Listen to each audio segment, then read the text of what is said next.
Ô Marie conçue sans péché.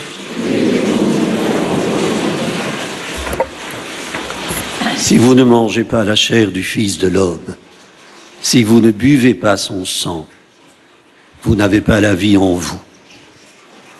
Frères et sœurs, dans la synagogue de Capharnaüm, Jésus donne le sens du miracle qu'il vient d'accomplir, la multiplication des pains. La Pâque, la fête des Juifs, était proche, indique saint Jean.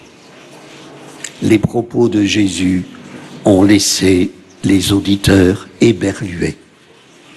Comment le fils de Joseph et de Marie peut-il prétendre être descendu du ciel? Comment peut-il oser donner sa chair à manger, son sang à boire?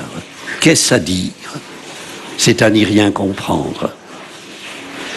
De fait, ces paroles sont si étranges que certains commentateurs férus d'anthropologie y verront des relents d'anthropophagie religieuse et sacrificielle. D'autres les utiliseront à des fins politiques ou répressives. Au premier temps de l'Église, la police romaine qui espionnait les chrétiens réunis dans les catacombes pour y célébrer l'Eucharistie faisait courir le bruit qu'ils mangeaient la chair et buvaient le sang d'une victime qu'ils avaient sacrifiée. Frères et sœurs, convenons-en, les propos tenus par Jésus peuvent troubler plus d'un dévot. Aujourd'hui, leur étrangeté, leur littéralité n'interroge plus, n'ébranle plus. Sont-elles même entendues dans leur signification symbolique? Ont-elles été édulcorées pour ne pas humilier la raison? Est-ce une façon de parler, une métaphore? L'incarnation de Dieu est si difficile à concevoir.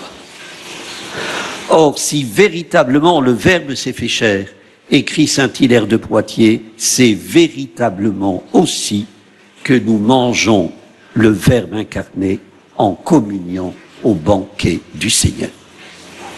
Frères et sœurs, c'est sur l'étrangeté des propos de Jésus que le groupe des disciples va se scinder en deux. Les uns les accueilleront, d'autres les rejetteront. Si vous ne mangez pas la chair du Fils de l'homme et si vous ne buvez pas son sang, vous n'avez pas la vie en vous.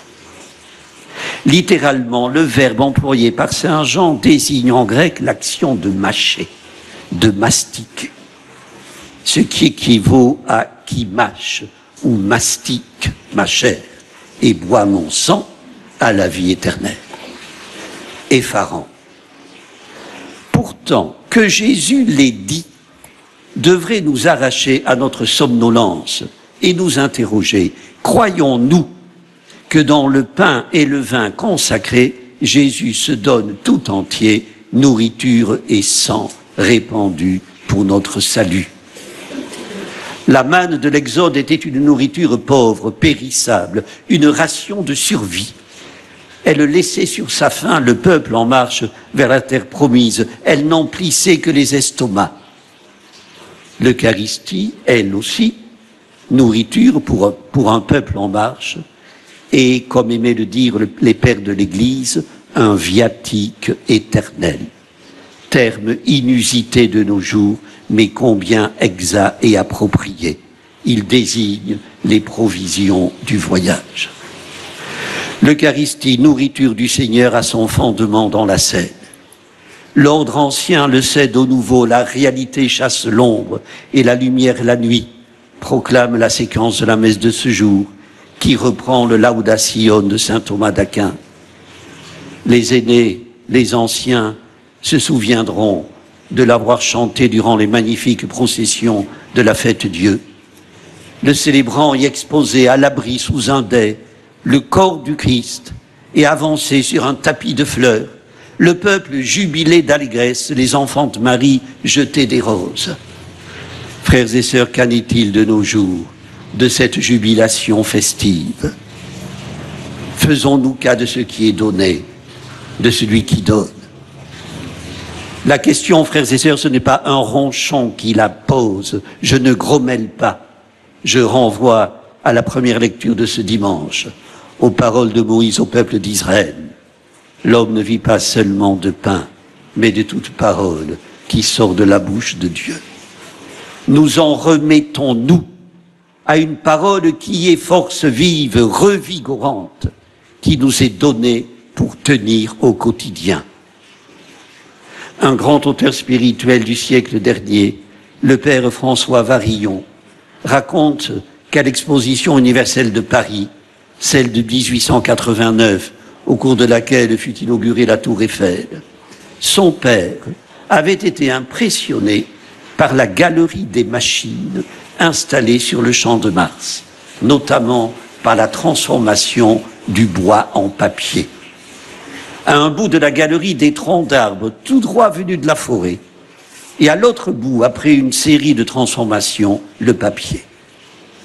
Évoquant ce souvenir, le père Varillon confiait qu'avant de célébrer la messe, il lui arrivait de prendre dans sa main une hostie non consacrée et de méditer un instant.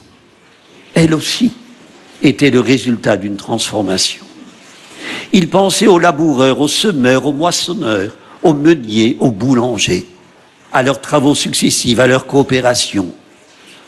Ce morceau de pain, fruit de la terre et du travail des hommes, serait dans un instant notre humanité divinisée.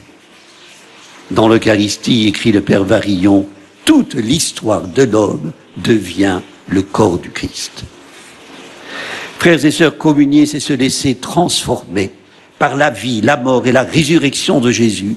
C'est se laisser pénétrer par son humanité et toucher à sa divinité. Chaque Eucharistie renvoie à la joie du matin de Pâques.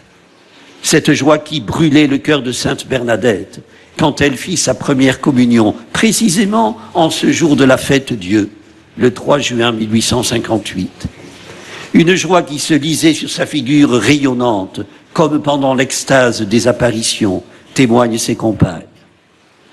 À la question de savoir quand elle avait été le plus comblée, lors de sa première communion ou lors des apparitions, Bernadette répondit, ce sont deux choses qui vont ensemble, mais qui ne peuvent être comparées. J'ai été bien heureuse dans les deux. Seigneur Jésus, toi qui sais combien notre faim de vivre se nourrit de fausses nourritures, donne-nous faim du pain de vie. Fais que chaque Eucharistie emplisse notre cœur de la joie jubilante d'une fête Dieu. Amen. Prions le Seigneur.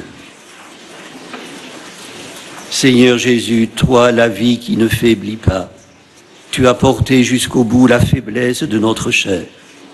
Toi, le Fils de Dieu, tu t'es anéanti jusqu'à te faire notre pain. Fais-nous vivre de ton esprit, que la mort ne vienne pas tarir la vie que tu nous promets pour les siècles des siècles. Amen. Le Seigneur soit avec vous. Et avec votre esprit. Que Dieu Tout-Puissant vous bénisse, le Père, le Fils et le Saint-Esprit. Notre-Dame de Lourdes, Sainte Bernadette,